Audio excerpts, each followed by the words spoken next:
बिस्मिल्लाहिर्रहमानिर्रहीम। अस्सलामुअलैकुम। मकतब टीवी देखने वालों को राव कमर रिजवान नई वीडियो में खुशामदीद कहता है।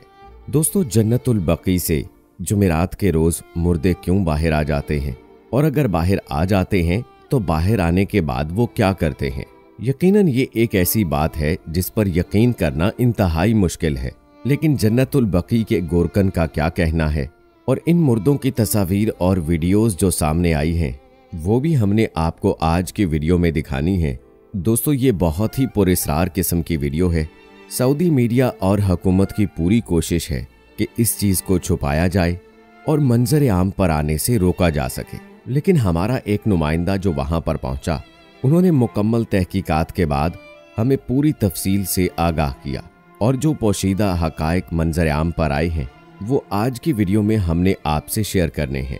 आज की ये वीडियो आपको हैरानों परेशान करके रख देगी कि आखिर ये है क्या मामला। ये जानने और मुकम्मल हकायक देखने के लिए हमारी आज की इस वीडियो को आखिर तक लाजमी देखिएगा, और अगर आपने अभी तक हमारा चैनल मकतब टीवी सब्सक्राइब नहीं किया है तो अभी सब्सक्राइब कर लें। साथ में लगे बेल नोटिफिकेशन को भी ऑन कर लीजिएगा ताकि लेटेस्ट अपलोड होने वाली वीडियोस आप तक बर वक्त पहुंचती रहें। वीडियो को लाइक करें, शेयर करें अपने दोस्तों के साथ, और कमेंट बॉक्स में अपनी राय का इजहार लाजमी कीजिएगा। दोस्तों, जैसा कि आप जानते हैं कि जन्नतुल बकी मुसलमानों का सबसे पहला मुनज़्ज़म कब्रिस्तान है। यहाँ दफन होने वाले अफराद खुशनसीब इसलिए कहलाते हैं कि इस मुकद्दस हिस्से में कई सहाबा कराम रिज़वानुल्लाह अजमाइन की कब्रें भी मौजूद हैं। पहले हम आपको बताएंगे कि यहाँ मैयत को कैसे दफन किया जाता है। जैसे ही किसी का इंतकाल होता है और वो कब्रिस्तान से रुजू करते हैं तो लहद बनवाई जाती है और फिर मैयत को लाके इसमें दफन किया जाता है। चूंकि ये कब्रिस्तान मदीना मुनव्वरा में है, इसलिए बड़ी तादाद में यहाँ मुसलमान मौजूद होते हैं जो इस्लामी फरीज़ा समझते हुए मैयत को कंधा देने, नमाज जनाजा पढ़ने और कब्र पर मट्टी डालने के लिए मौजूद होते हैं। एक मुसलमान के लिए दूसरे मुसलमान की कब्र पर मट्टी डालना बाइसे सवाब है। जन्नतुल बकी की एक खास बात यह है कि यहाँ कब्रों पर किसी किस्म की तख्तियाँ या शनाख्त मौजूद नहीं। दोस्तों, ये कहानी है अब्दुल रशीद की, जो हमने आज की वीडियो में आपको सुनानी है, जो कि जन्नतुल बकी में पिछले 25 साल से गोरकन के फराइज सर अंजाम दे रहे हैं। 55 साल अब्दुल रशीद का ताल्लुक सक्खर पाकिस्तान से है।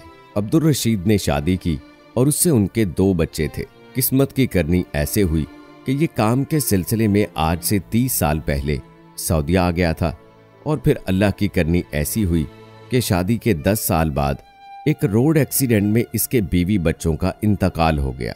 ये सदमा ऐसा था दोस्तों, जिसने एक मुद्दत इसके जहन को बाहर नहीं आने दिया। वो इसी सदमे के हिसार में रहा। घर वालों ने बहुत जोर लगाया कि इसकी दोबारा शादी कर दी जाए और वो दोबारा से अपनी जिंदगी को जी सके, मगर अब्दुल रशीद ने दोबारा शादी नहीं की और उसने सऊदी अरब में अपनी अकेले ही जिंदगी बिता दी, क्योंकि ये सऊदी अरब में मजदूरी करता था। जैसे ही मदीना मुनव्वरा में जन्नतुल बकी के गोरकन की जगह खाली हुई तो इसने वहां अप्लाई किया और इसकी वहां नौकरी लग गई। तब से ये जन्नतुल बकी में गोरकन के फराइज सर अंजाम दे रहा है और उसे वहां करीब ही इंतजामिया की जानिब से रहाइश भी मिल गई। अब्दुल रशीद का कहना है कि उसने जन्नतुल बकी में ऐसे ऐसे मोजज़ात और करिश्मे देखे हैं जिनका आम शख्स तसव्वुर भी नहीं कर सकता, और लोगों को ये सब बातें झूठ ही महसूस होंगी, लेकिन उसने अपनी आंखों से बहुत कुछ देखा है। और अभी हालिया जो बातें अब्दुल रशीद की सामने आई हैं वो वाकई एक आम शख्स को हिलाकर रख दें। अब्दुल रशीद ने बताया कि कुछ साल पहले जब रात को वो एक कब्र तैयार कर रहा था, रात के तकरीबन 2 बजे का वक्त होगा, तो उसने एक अजीब मंजर देखा। उसने देखा कि अचानक कब्रें फटना शुरू हो गई हैं और उनमें सफ़ेद कफन में मलबूस मुर्दे कब्रों से बाहर निकल आए हैं, जो जोर जोर से पहले रोने लगे और फिर उन्होंने मस्जिद नबवी की जानिब मुंह करके जोर जोर से दरूद पाक पढ़ना शुरू कर दिया। ये मंजर दोस्तों ऐसा सहर अंगेज था कि अब्दुल रशीद सख्ते किसी हालत में आ गया, और जब तक उसके हवास बहाल हुए, वो कहता है कि दिन की रोशनी निकल रही थी। उसने भागकर वो कब्रें देखीं जो रात को उसने अपनी आंखों से खुलते हुए देखी थी। वो बिल्कुल अपनी असल हालत में थी और उनमें दरार तक नहीं थी। खैर, उस दिन तो उसे लगा कि ये शायद उसका वहम हो या फिर नींद की कैफियत हो गई होगी, और उसने ये सारा मंजर ख्वाब में देखा हो। उसने ये सब इग्नोर कर दिया और किसी और से भी उसने इसका तज़किरा ना किया। मगर इत्तफाक ये हुआ कि उससे अगली जुमेरात भी किसी की तदफीन के लिए कब्र तैयार करने के लिए उसे आधी रात को कब्रिस्तान जाना पड़ा। और उसने रात के उसी पहर वही सब कुछ देखा कि कब्रों से मुर्दे निकले हैं और बुलंद आवाज से दरूद पाक पढ़ने की सदाएं उसके कानों में आने लगी। अगली सुबह सब कुछ फिर से वैसे ही था। तब उसे लगा कि ये वहम नहीं था, एक ही चीज 2 बार कैसे हो सकती है। और फिर ध्यान करने पर उसे याद आया कि पिछले हफ्ते भी जुमेरात की रात थी और इस मर्तबा भी जुमेरात की ही रात थी। उसका कहना है कि वो फिर अगले हफ्ते तक इसी तरह कब्रिस्तान जाता रहा, लेकिन उसे कुछ भी दिखाई ना दिया। लेकिन जुमेरात के रोज फिर वही मंजर आंखों के सामने था। फिर उसे मालूम हो गया कि ऐसा हर जुमेरात को होता है और उसने हर जुमेरात की रात वहीं बिताना शुरू कर दी। पिछली माह ऐसा हुआ कि उनमें से एक मुर्दे ने उसका नाम लेकर उसे पुकारा कि अब्दुल रशीद, जब तुम सब जान ही चुके हो और हमारी महफिल में छुप छुपा कर शामिल होते भी आ रहे हो, तो फिर तुम इस महफिल में हमारे साथ क्यों शरीक नहीं होते? आओ और हमारे साथ मिलकर दरूद पाक पढ़ो। अब्दुल रशीद डर गया और वहां से भाग आया। उसने अगली जुमेरात अपने साथ कैमरा ले जाने का सोचा। उसने ये सोचा कि वो कैमरे में ये सारा मंजर रिकॉर्ड करेगा और लोगों को दिखाएगा कि यहाँ हर जुमेरात को ऐसा होता है। उसने उस रात दरूद पाक पढ़ने वालों की तस्वीर और वीडियोस भी बना ली। घर आकर उसे देखा और तसल्ली की और फिर सो गया। उसने एक सऊदी मीडिया से राब्ता किया और उसने उन्हें बताया कि उसके पास कुछ ऐसी तस्वीर और वीडियोस हैं जो दुनिया को हैरान कर देंगी। मीडिया वाले उसके पास आए, उन्होंने उनकी सारी कहानी सुनी और फिर कैमरा फुटेज दिखाने का बोला। जब उन्होंने कैमरा ऑन करके पिक्चर्स और वीडियोस दिखाई तो हैरत की बात ये हुई दोस्तों कि ये तस्वीर और वीडियोस उसको तो दिखाई दे रही थी, मगर बाकी लोगों को वो रात के वक्त का कब्रिस्तान का एक मंजर दिखाई दे रहा था। मीडिया वालों ने गुस्सा किया कि क्या तुम पागल हो और हमारा वक्त ज़ाय करने के लिए हमें यहाँ बुलाया है?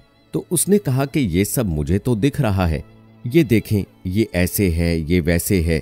तो मीडिया वालों ने उसकी ज़हनी हालत पर शक किया। अब्दुल रशीद ने कहा कि अगर आपको मेरी बात पर यकीन नहीं है तो इस जुमेरात को आप चलकर ये खुद देख लें। उन्होंने सोचा कि ऐसा करने में भी हर्ज नहीं। उन्होंने जुमेरात की रात उसके साथ कब्रिस्तान में बिताई, मगर उन्हें वहां ऐसा कुछ हासिल ना हुआ और ना ही कुछ दिखाई दिया।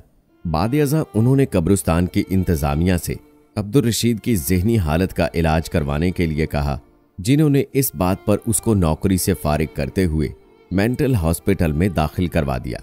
दोस्तों, आज भी मेंटल हॉस्पिटल में अब्दुल रशीद कस्में उठाकर ये कहता है कि ये कोई पागलपन नहीं, उसने ये सब कुछ अपनी आंखों से देखा है, मगर उसकी बात पर कोई यकीन नहीं करता। दोस्तों, इस हवाले से आप क्या राय रखते हैं? आपको क्या लगता है कि क्या अब्दुल रशीद बिल्कुल सही कह रहा है या फिर उसकी ज़हनी हालत पर शक किया जाना ही दुरुस्त है और वो मेंटली डिस्टर्ब है? इस हवाले से आपका क्या कहना है? आप अपनी राय का इजहार कमेंट बॉक्स में लाजमी कीजिएगा।